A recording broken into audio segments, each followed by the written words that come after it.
विष्णु जी की जय हो। आप सभी को बुध अष्टमी व्रत की हार्दिक शुभकामनाएं। आज अपने सुनेंगे बुध अष्टमी व्रत कथा।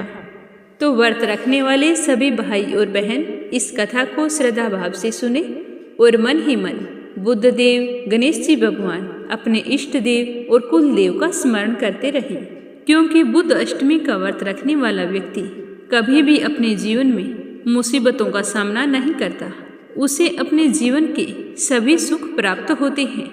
बुध अष्टमी का व्रत रखने वाला व्यक्ति भरे पूरे परिवार का स्वामी होता है और अपने जीवन के सभी सुखों को भोगता हुआ अंत में स्वर्ग लोक को जाता है।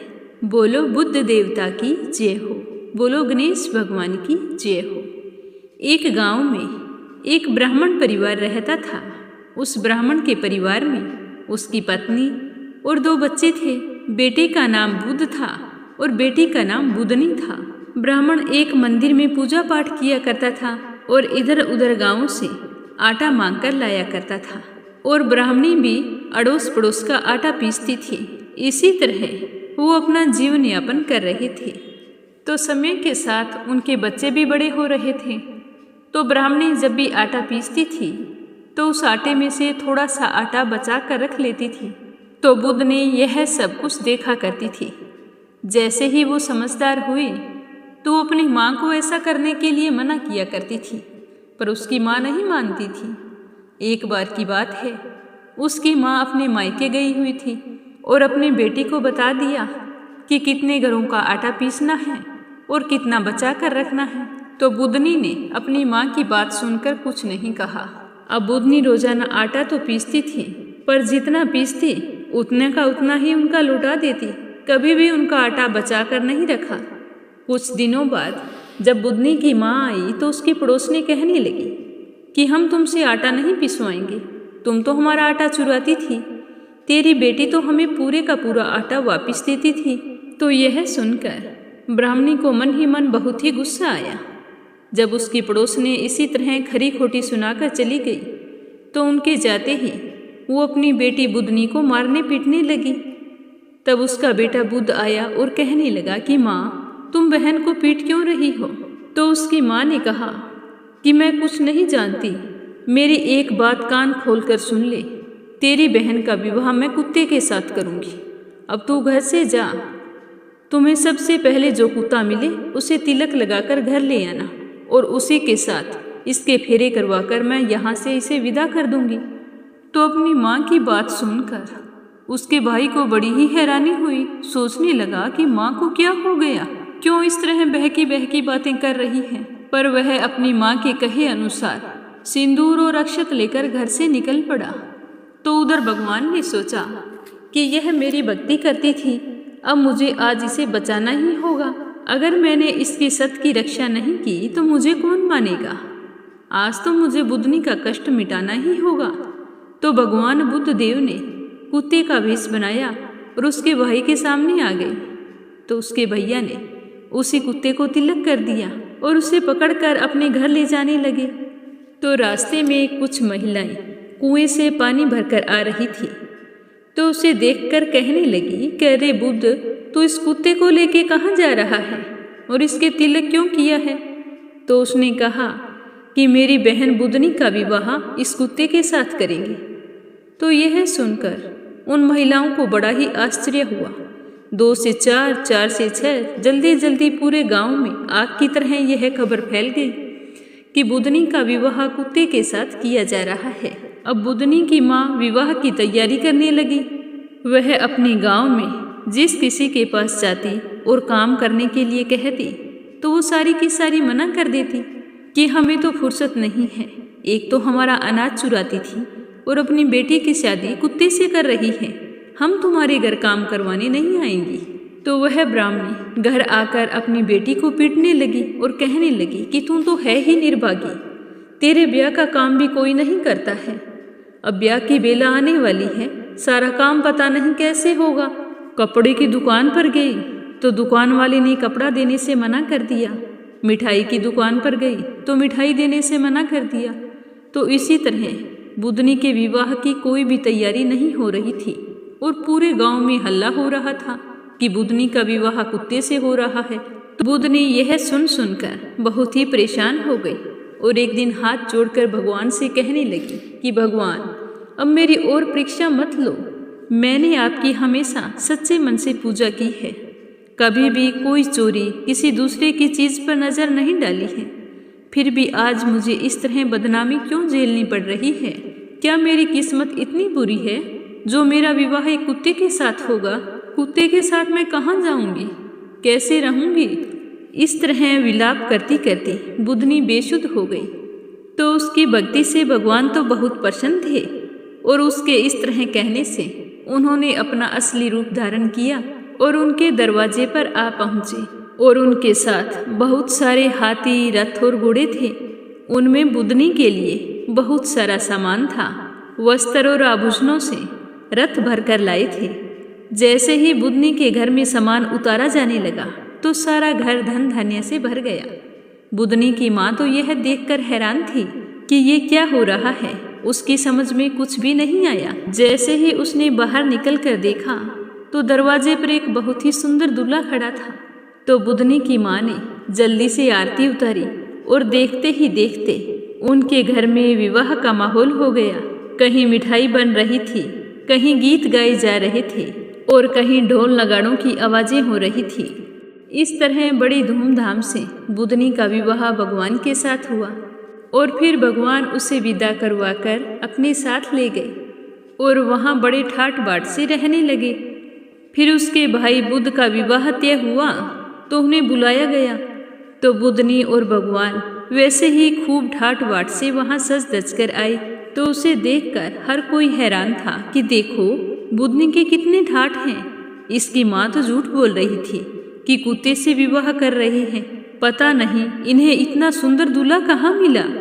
पर बुधनी भाग्यशाली है, उसने कभी भी चोरी नहीं की। वो तो हमेशा भगवान की भक्ति करती थी, तभी उसे इसका फल मिला है। इस तरह औरतें तरह तरह से बातें करती। अपने भाई का विवाह होने के बाद भी बुधनी और भगवान फिर से अपने घर चले गए। समय बीता गया। बुधनी की माँ की मृत्यु हो गई। बुधनी के ससुराल में एक कमरा था जिसके हमेशा ताला लगा रहता था। तो भगवान ने बुधनी से उस कमरे को खोलने से मना किया था। एक दिन बुधनी की सहेली आई और कहने लगी कि भगवान वैसे तो तुम्हें खूब लाड प्यार करते हैं, महलों में रखते हैं, तुम्हारे पास कोई चीज़ की कमी नहीं है, पर भगवान तुम पर विश्वास नहीं करते हैं। तो बुधनी कहने लगी कि ऐसी कोई बात नहीं है। तो वो कहने लगी कि ऐसी बात नहीं है तो एक कमरे की चाबी तुम्हें क्यों नहीं देते। यह कहकर उसकी सहेली तो अपने घर चली गई। लेकिन बुधनी के दिमाग में यह बात खटक गई कि हो ना हो मेरी सहेली सच ही कह रही थी, भगवान को मुझ पर भरोसा नहीं है, तभी तो मुझे उस कमरे की चाबी नहीं देते। तो जैसे ही शाम को बुद्ध देव आए तो वो कहने लगी कि आप मुझे खूब प्यार करते हैं, कहने को तो कहते हो कि जान से भी प्यारी हूँ, पर आज मैं तुमसे कुछ मांगना चाहती हूँ। तो बुद्ध देव ने खुश होकर कहा कि मांगो, तुम क्या मांगना चाहती हो, मैं देने के लिए तैयार हूँ। तो बुधनी ने कहा कि जो कमरा बरसों से बंद पड़ा है मुझे तो उसी की चाबी चाहिए। तो भगवान ने बिना कुछ कहे उसे चाबी दे दी। तो वो सोचने लगी कि मैंने आज तक मांगा ही नहीं, मांगते ही भगवान ने मुझे मना ही नहीं किया, और मैंने तो ऐसे ही भगवान को वचनों में बांधकर चाबी मांगी है। तो वह जल्दी से चाबी लेकर गई और कमरा खोल कर देखा तो उसकी माँ उस कमरे में नरक जैसे वातावरण में पड़ी थी। कीड़े मकोड़े खा रहे थे, कहीं सीला पर पीसी जा रही थी, कहीं गन्नों की तरह पेरी जा रही थी, कहीं कीड़े खा रहे थे खून से लथपथ, कहीं तेल के कड़ाहों में डाली जा रही थी, निकाली जा रही थी। उसकी माँ बुरी तरह से चीख रही थी। तो यह देखकर उसका हृदय कांप उठा और वो तुरंत भगवान के पास आई और कहने लगी कि हे प्रभु, आपने मेरी माँ की ये दशा क्यों की। तो भगवान कहने लगे कि ये तो अपने कर्मों का दुख भोग रही है। तो यह सुनकर बुधनी कहने लगी कि भगवान, आपने मेरी लाज रखी और मेरी माँ आपके होते हुए भी नरक में पड़ी दुख भोग रही है, ऐसा क्यों।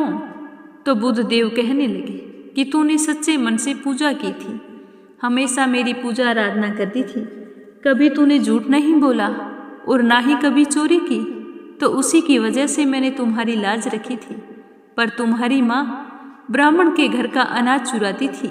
जो व्यक्ति ब्राह्मण के घर का अनाज चुरा कर खाता है उसे 7 जन्मों तक तो क्या, जब तक चांद तारे और सूर्य है तब तक वो नरक की यातना भोगता ही रहता है।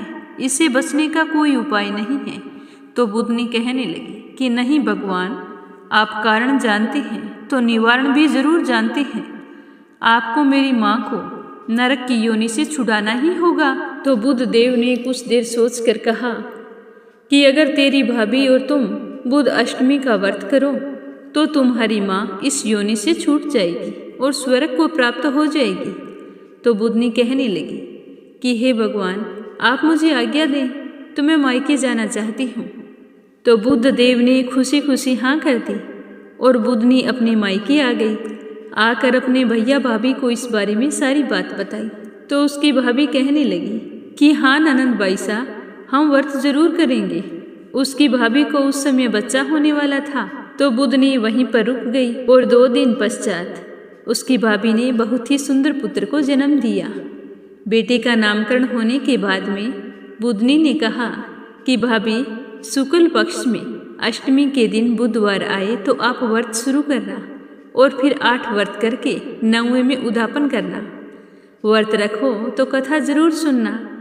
8 जोड़ा जोड़ी ब्राह्मण जिमा कर वस्त्र और दान दक्षिणा देना और फिर हाथ जोड़कर कहना कि मेरे माँ बाप यानी कि मेरे सास ससुर जिस भी योनि में हो वहाँ से निकलकर बैकुंठों में वास करे। अब मैं अपने ससुराल जाती हूँ भाभी, मैं भी वहाँ जाकर व्रत शुरू करूँगी। तो फिर इस तरह बुद्ध और बुद्धनी और बुद्ध की पत्नी तीनों ने बुद्ध अष्टमी के व्रत किए। 8 व्रत करके 9वें व्रत में उद्यापन किया, ब्राह्मणों को भोजन करवाया, यथासंभव दान दक्षिणा दी और फिर हाथ जोड़कर बुद्ध देव से कहा कि हमारे माँ बाप को नरक की योनि से निकालकर बैकुंठों में वास दो। हे प्रभु, जाने अनजाने जो कोई पाप हो गया है उसे आप क्षमा करो। तो उन तीनों के इस तरह व्रत रखने से बुद्ध देव प्रसन्न हो गए और बुद्धनी की माँ को नरक से छुड़ाकर बैकुंठ का वास कराया। इस तरह बुद्धनी और बुद्धनी के भैया भाभी ने बुद्ध अष्टमी का व्रत रखकर अपने कुल का उद्धार किया। बोलो बुद्ध देवता की जय हो, बोलो गणेश भगवान की जय हो। तो सभी बहनों और भाइयों को यह कथा कैसी लगी?